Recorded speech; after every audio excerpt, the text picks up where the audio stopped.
Praise the Lord. आप सबको जय मसीह की। मेरे प्रिय भाई और बहनों, आज के इस पवित्र वचन में आप सबका स्वागत है और परमेश्वर अपने पवित्र कलाम के जरिए आप सबके हृदयों को छुए और आपसे बात करें, आपको अद्भुत रीति से ब्लेस करे। हालेलुया। सो मेरे प्रियो, मैं हमेशा आपसे बात करती हूँ, हमेशा आपको वचन में बोलती हूँ कि आप वचनों पे विश्वास करें, वचनों पे मनन करें। मेरे प्रियो, इससे बढ़कर भी एक काम हमें और करने की ज़रूरत है। अगर हम परमेश्वर के प्रति विश्वास रखते हैं, हम वचनों के प्रति विश्वास रखते हैं और उन वचनों को हम बार बार बोलते हैं, लेकिन हम अपना जो कर्म है उन वचनों के प्रति हम वो अपना कर्म पूरा नहीं कर पा रहे। हम सिर्फ बोल रहे हैं जुबान से, लेकिन परमेश्वर ने जो विधियां हमारे लिए ठहराई हैं उन्हें हम पूरा नहीं कर पा रहे। तो वो विश्वास जो है वो व्यर्थ है मेरे प्रियो। उस विश्वास का कोई मायने नहीं रखता वो विश्वास, अगर आप विश्वास के प्रति अपना कर्म जो है वो दिखा नहीं रहे परमेश्वर को। मेरे प्रियो, जैसे कि हम देखते हैं परमेश्वर ने कहा है कि आप विधवा की जो है वो सुनवाई करो, आप जो अनाथ है उनके पक्ष में रहो, उनको जो ज़रूरतें हैं उनकी पूरी करो, आप गरीबों का साथ दो। आप अगर किसी को ज़रूरत है तो अगर आप पूरा कर सकते हैं तो वो ज़रूरत उसकी पूरी करनी चाहिए आपको, और आपको विश्वास देना चाहिए। मेरे प्रियो, अगर आप ये सब नहीं कर रहे, आप ना तो किसी के प्रति आपके दिल में हमदर्दी है, ना प्यार है, और ना ही आप परमेश्वर के प्रति अपनी जो जिम्मेवारी है, जो परमेश्वर ने कहा है कि आपको विश्वास देना है। आप इसको मलाकी की पुस्तक में देख सकते हैं, बाइबल में पढ़ सकते हैं कि विश्वास के साथ साथ परमेश्वर ने विश्वास के बारे में कितना जोर देकर कहा है कि आपको विश्वास निकालें। परमेश्वर को आपके पैसों की ज़रूरत नहीं है मेरे प्रियो, परमेश्वर के पास सब कुछ है, परमेश्वर का दिया हुआ ही आपके पास है। लेकिन ये एक विधि है, और अगर आप इस धार्मिकता को पूरा नहीं करते और परमेश्वर के प्रति आप बोलते हो कि हमें प्रभु विश्वास है, हमें विश्वास है, ये हो सकता है, हमें विश्वास है, तू ये भी कर सकता है, लेकिन परमेश्वर बोल रहा है आज आपको मेरे प्रियो कि मैं तो कर सकता हूँ। क्या जो मैंने तुम्हें करने को कहा है क्या तुम लोग वो कर रहे हो? मेरे प्रियो, विश्वास कर्म के बिना व्यर्थ है, उसका कोई फायदा नहीं है। अगर आप विश्वास करते हैं तो उसको अपने कर्म के साथ परमेश्वर के आगे सिद्ध भी करें। हालेलुया। अगर आप अपने विश्वास को कर्म के साथ परमेश्वर के आगे दिखाओगे तो परमेश्वर आपके कर्मों को देखकर आपके विश्वास को परखते हैं। अगर आप सिर्फ मुंह से बोलते रहोगे कि हमें विश्वास है, हमें विश्वास है, पर आप उसके लिए कोई कर्म ना करें तो उसका कोई लाभ नहीं है। इसके लिए हम आज जो वचन है वो देखेंगे, याकूब अध्याय 2 और वचन नंबर 14 से लेकर 23 तक हम पढ़ेंगे। लिखा है, हे मेरे भाइयों, यदि कोई कहे मुझे विश्वास है पर वह कर्म ना करता हो तो इससे उसका क्या लाभ? क्या ऐसा विश्वास उसका उद्धार कर सकता है? सो अगर आप विश्वास ही करते रहें और आप कर्म ना करें तो याकूब इस वचन के जरिए कह रहा है कि क्या वो विश्वास आपका उद्धार कर सकता है?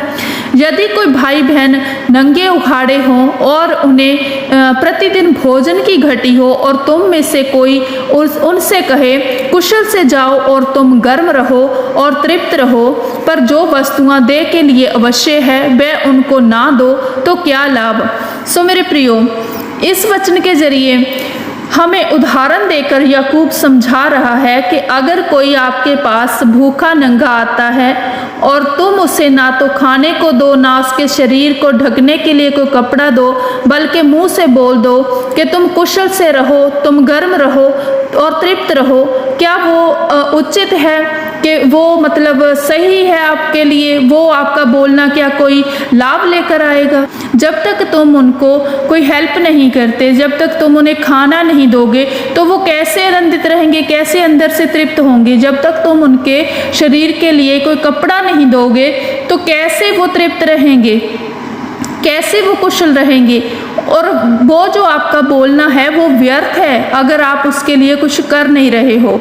इसी तरीके से विश्वास को भी कर्म के साथ दिखाना ही अवश्य है। कर्म के बिना विश्वास जो है वो भी व्यर्थ है। हालेलुया। तो जैसे कि मैंने आपको कहा, ये आप 20 याकूब अध्याय 2 और वचन नंबर 20 में पढ़ सकते हैं। लिखा है कि पर हे निकम्मे मनुष्य, क्या तू ये भी नहीं जानता कि कर्म के बिना विश्वास जो है वो व्यर्थ है। सो मेरे प्रियो, इनको वचनों को हमें सिर्फ पढ़ना नहीं है, उसका अर्थ भी हमें जानने की ज़रूरत है।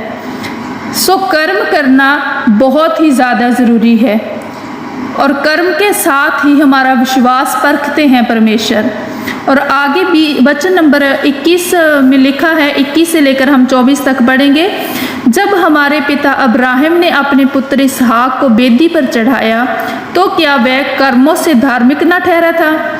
अंत तूने देख लिया कि विश्वास ने उसके कर्मों के साथ मिलकर प्रभाव डाला और कर्मों के साथ ही विश्वास क्या हुआ? सिद्ध हुआ। और पवित्र शास्त्र का ये वचन पूरा हुआ, अब्राहम ने अब परमेश्वर का विश्वास किया और ये उसके लिए धर्म गिना गया और वह परमेश्वर का मित्र कहलाया। हालेलुया। सो मेरे प्रियो, जब अब्राहम के पास कोई औलाद नहीं थी, वो बुढ़ापे में था, तो परमेश्वर ने उसे पुत्र दिया। ये सारी स्टोरी आप जानते हो मेरे प्रियो। और जब वो पुत्र इसहाक उसे मिला और जैसे इसहाक थोड़ा बड़ा हुआ तो परमेश्वर ने क्या कहा कि इब्राहिम, इसे तुम वेदी पे बलिदान कर दो, तुम इसका जो है वो वेदी पे से चढ़ा दो मेरे लिए। तो अगर इब्राहिम उस समय अपना सिर्फ जो विश्वास था, उसे मुंह से बोलने वाला विश्वास रखता और परमेश्वर की इस जो योजना थी इब्राहिम के जीवन में उसे पूरा ना करता, उसके मुताबिक ना चलता, तो आज हम सभी इतने हक से कहते हैं कि हम इब्राहिम की संतान हैं, तो ये बात हम नहीं कह पाते। मेरे प्रियो, इब्राहिम ने अपने विश्वास के साथ साथ अपने कर्म को भी दिखाया परमेश्वर को। तो परमेश्वर ने इब्राहिम को क्या कहा कि तुम मेरे मित्र हो, इसलिए वचन में भी लिखा है और इस रीति से इब्राहिम परमेश्वर का मित्र कहलाया। हालेलुया। सो वचन नंबर 24 में लिखा है, इसलिए तूने देख लिया कि मनुष्य केवल विश्वास से ही नहीं वरन कर्मों से भी धर्मी ठहरता है। हालेलुया। सो मेरे प्रियो, सिर्फ विश्वास करना ही अनिवार्य नहीं है, सिर्फ विश्वास में ही बोलना ये नहीं है कि हम बोल रहे हैं लेकिन उसके प्रति कुछ कर नहीं रहे। हमें विश्वास के साथ साथ अपने कर्मों को भी दिखाना है परमेश्वर को। परमेश्वर के जो विधियां हैं उसके मुताबिक चलना है। परमेश्वर की जो योजना है उसे अपने जीवन में हम तब ही पूरी करते देख पाएंगे अगर हम परमेश्वर ने जो हमारे लिए धार्मिकता ठहराई है हम उसे भी पूरा करते हैं। हालेलुया। सो प्रियो, अपनी धार्मिकता को पूरा करते हुए जो विधियां और आज्ञा हमें परमेश्वर ने दी है उसे भी पूरा करें ताकि जो परमेश्वर आपको और ज़्यादा ब्लेस कर पाए। हालेलुया। ये वचन मैं आपके साथ शेयर करती हूँ, आपका धन्यवाद करती हूँ और मैं उम्मीद करती हूँ कि ये वचन आपको ज़रूर छुआ होगा और परमेश्वर ने इस वचन के ज़रिए आपसे ज़रूर बात की है ताकि जो आप विश्वास में भी बढ़ें और कर्मों के साथ भी परमेश्वर के प्रति नज़दीकियाँ बढ़ाएं। हालेलुया। आप सबको जय मसीह की।